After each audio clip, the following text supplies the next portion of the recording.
Magandang araw mga kapatid. Ituloy ako si Bobet at gusto kong i-share sa inyo itong DIY na ginawa kong amplifier, audio amplifier na sarili kong design. Minodify ko siya. No? Ito yung selector. May dalawang input sa isang Bluetooth. May Bluetooth sa loob. And then bass, treble, balance, then yung master volume. Ito yung main switch. May switch din sa kabila. Tapos ito yung monitor ng clipping.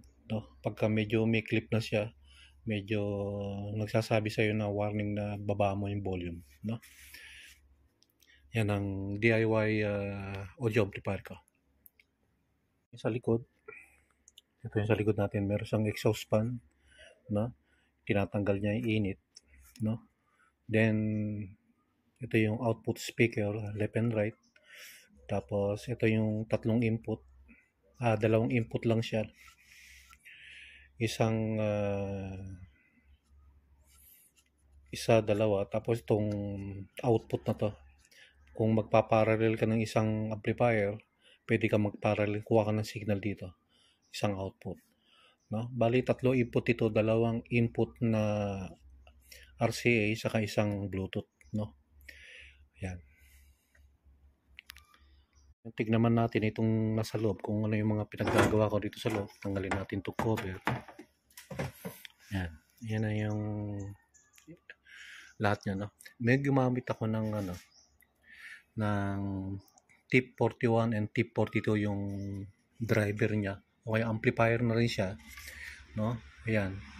Tip 41 and tip 42 yung transistors. Bali, siya? Bali, 6. Yan. Kung titignan dito sa kabila, yan. 1, 2, 3, 4, 5, 6. Tip 41, tip 42, tatlo. No? Tapos, yung output transistor ko, yan, 6 siya.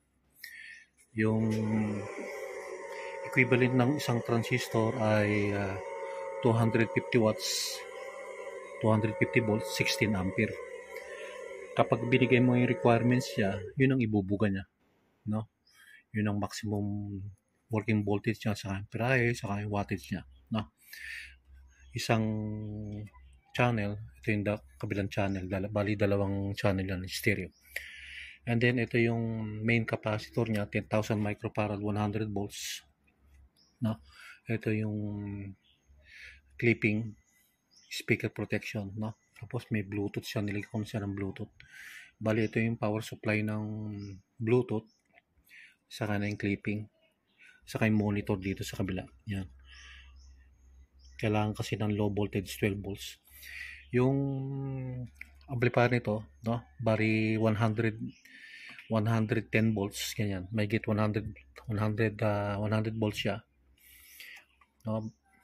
Pero kung ano mo siya, dual siya, 50 volts, 50 volts. Yan. Bali isang channel, isang transformer. Yan. Isang channel, isang transformer. Yan. Tapos meron siyang fan na hihigupin yung init palabas. Yan. Na? Tapos, ano pa ba?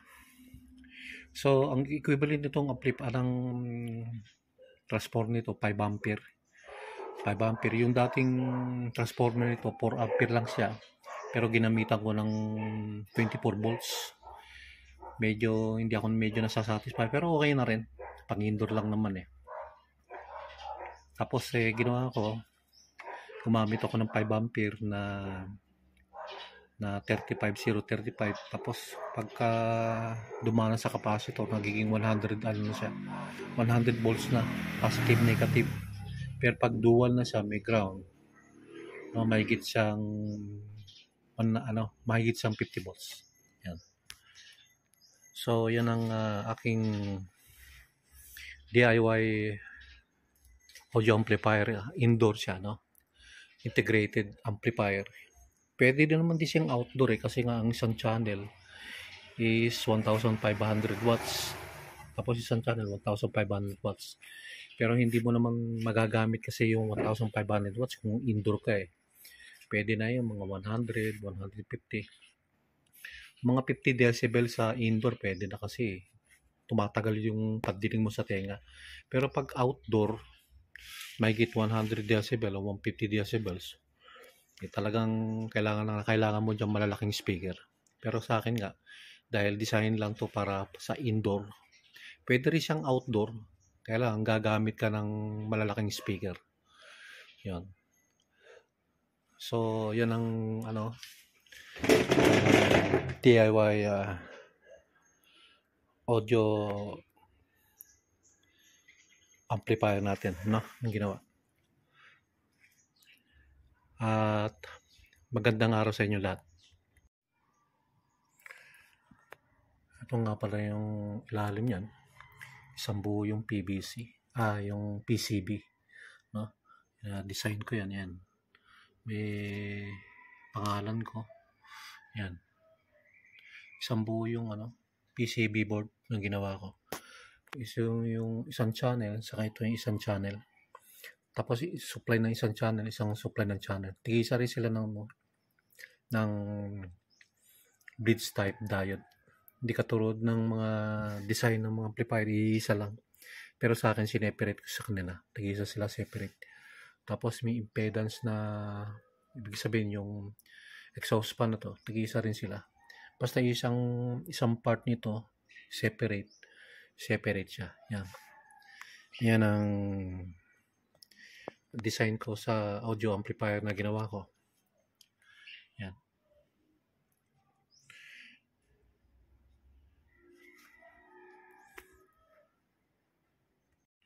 Ngayon naman ay testingin natin ang ating audio amplifier. I-switch on na natin. Okay. Maliit na speaker lang ang ginamit natin. Yan. Nakakabulaw tayo ng kapitbahay. Tapos na ang bagong taon. Kaya hinay-hinay lang. Okay, volume natin.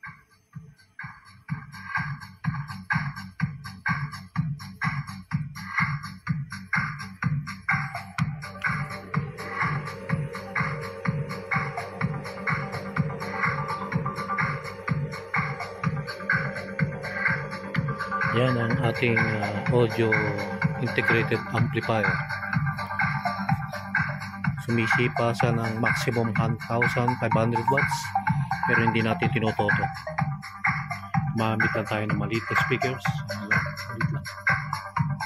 Maliit na speakers lang ang ginamit natin.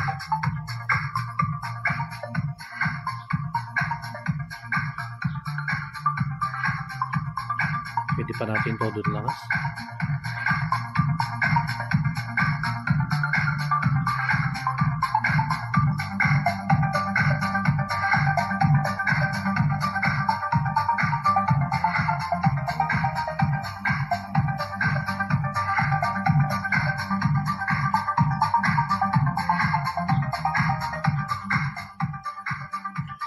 Okay, sana nagustuhan nyo yung aking video. Maraming salamat mga kapatid.